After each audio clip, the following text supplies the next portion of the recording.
Shalom, shalom. This week's parsha is Parshat Lech Lecha, one of my all-time favorites. And we start off after having learned that Avraham exists. We had a lineage given to us, nothing about his character, just where he came from, and that God comes to this unknown as we open the parsha, Abraham, and he tells him, Lech lecha me'artzecha mimoladetcha mibeit avicha el eretz asher arecha, to go from your land, from your relatives, from your father's house, to the place that I will show you. And for Abraham, this is, we're told, one of 10 nisyonot that he has to go through. The sages tell us that there are 10 trials, tribulations, tests that Abraham has to go through, and that this is part of his Lech Lecha, part of his journey of self-actualization, that Abraham has within him qualities that and potential that's lying dormant. And through each one of these challenges that he's going to be faced with, he ends up rising to the challenge, going through it, and really actualizing his potential, becoming a stronger, greater person with these unbelievable character traits that makes him worthy of being the father of many nations. And so he starts out on this journey. He has to pick up and take his wife. His brother had passed away. His nephew clings on to him. He's taken him also, and all his students, all his possessions, and he has to pick up and start moving and walking. And he goes on a journey where finally God shows him this wonderful land and says, this will be going to your future offspring as an inheritance. And he had no offspring at that time, and he was already 75 years old.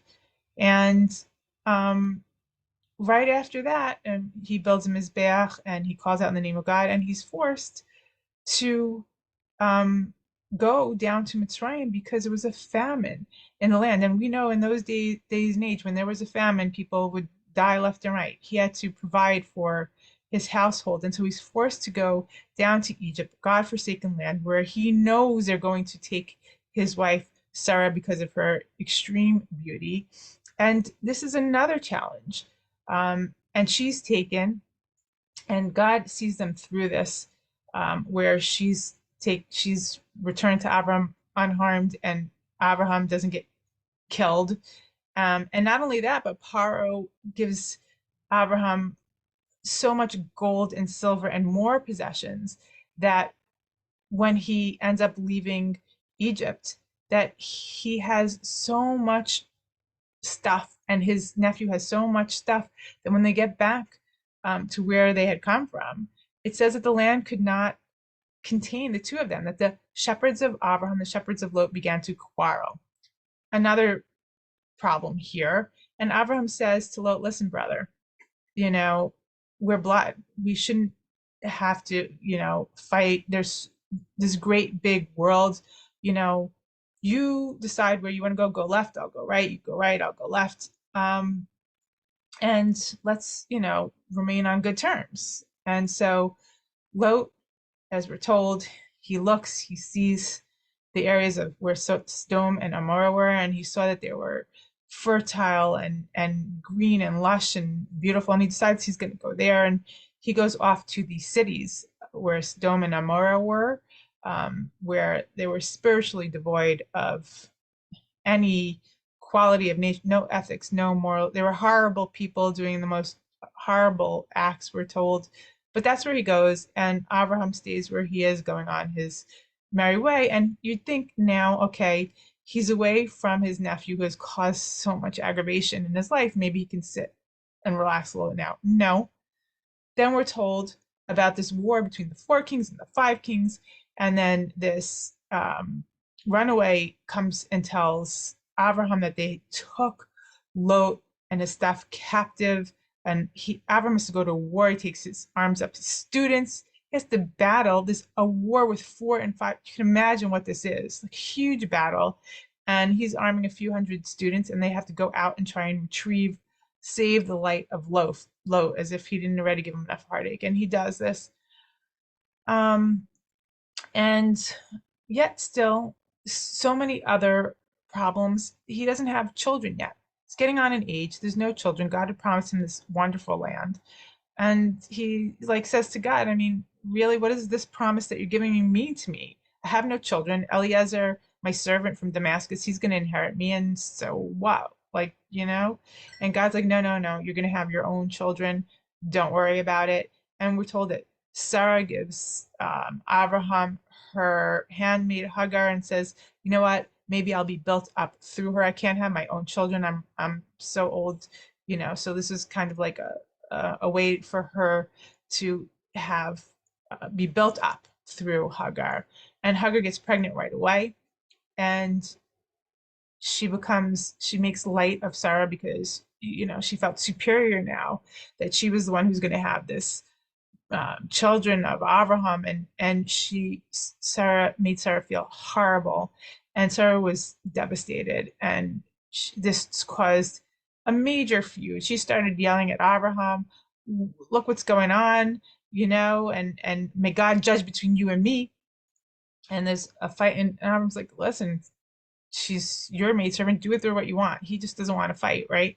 And she ends up kicking her out, and of course, there's the whole thing with the angel, and she has to go back. And before she goes back, God promised her, "Don't worry, you'll be taken care of, and you'll have lots of nations come through you, and everything will be okay for you. Just go back."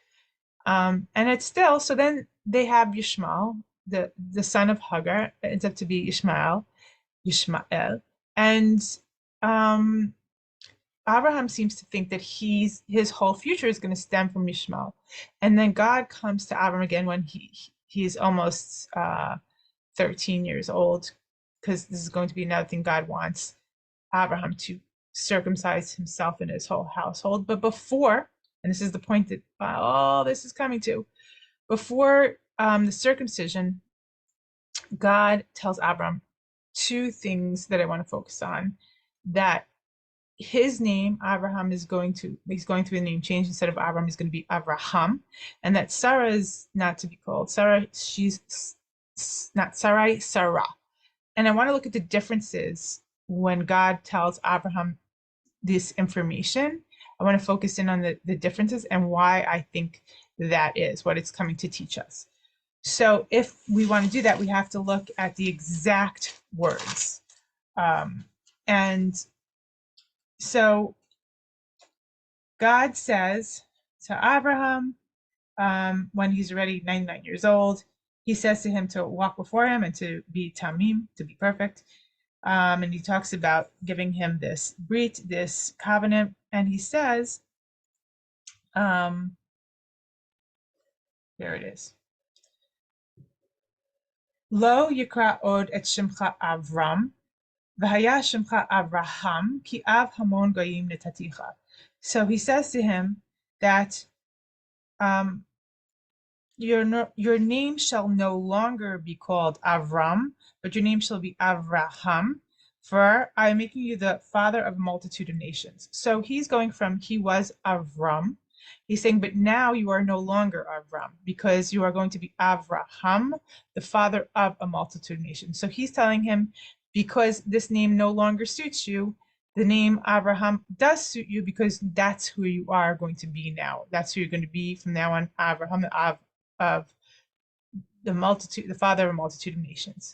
So he's going through a change that we said that these tests helped him actualize who he was and to come into the person who is capable of being the father of a multitude of nations. But with Sarah, when he's telling him that no, Yishmael is not going to be the one who's inheriting all this land. I showed you your children are going to inherit all this land.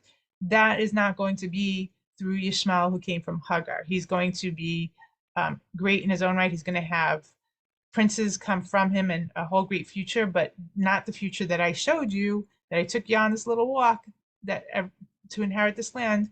That's going to come through your wife, Sarai, who is going to have her name changed here to Sarah in terms of how it's written in the Torah. And he says, V'yomer Elokim Avraham, Sarai ishtecha lo tikra et shma Sarai ki Sarah shma.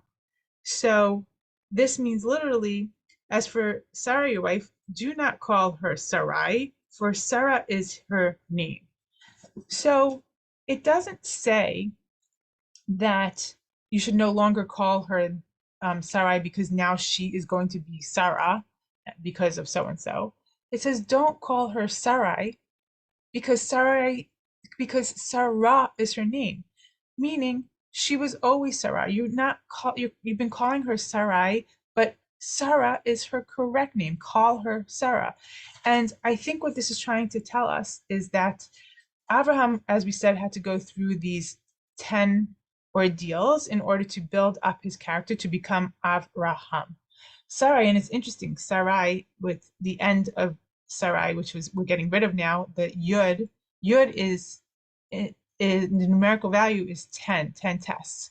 So in her life, she who she was already the person who self-actualized through those 10 tests. She was, Sarai, we're told, means my princess. Avraham was calling her my princess. Everybody saw her as Avraham's princess, as who she was in relation to Avraham. Not that she was great in her own right, which is Sarah. It just means either God's princess or the princess given to the world, that she had these amazing qualities. She was Sarah from the time she was born and until the time she dies, as we're told in her passing, when it says that she was seven, it's 127, and it breaks it up, and we're told that she was the same as she was when she was 7, when she was 20, when she was 100. I mean, she had these great qualities that were consistent throughout her life, that were obvious and came through in everything she did. Um, because that's who she was. And I think perhaps when they went through this test with Hagar and she was yelling at Abraham, like, God, judge between me and you, what she was saying is, you're not understanding, like, so there's something missing in your understanding from what I'm telling you, from my situation, from who I am, that's giving you a lack of understanding of this situation. Because he was calling her Sarai. What does that mean? As we spoke about way back in Bereshit, when Adam named all the creations, he looked into them, he saw their essence, he saw who they were, what they were, and he called them accordingly. Their name represents his understanding of their whole personality, and then he was able to interact accordingly. So I think Abraham was missing a bit of Sarah and who she was, and that therefore their relationship was missing that piece, and God was filling it in. Like Sarah said, go to God and let him judge between us. God was saying, Abraham, she's not Sarai, she's Sarah. She is complete, she is righteous, she has these abilities as a standalone out for the world, who is ready, who always was ready, really, to birth the child who's supposed to be the forefather of the Jewish nation who will inherit the land. And now that you've self-actualized to this point, but you've gone through X amount of tests and you have the strength of character of who you are combined with Sarah and her righteousness, her ability um, to be the mother of Yitzchak. Now the two of you are ready as a couple to conceive this child who's supposed to be the forefather of the Jewish people. But you have to understand who she is, recognize it, call her by the name, meaning interact together on that level, that's who she is.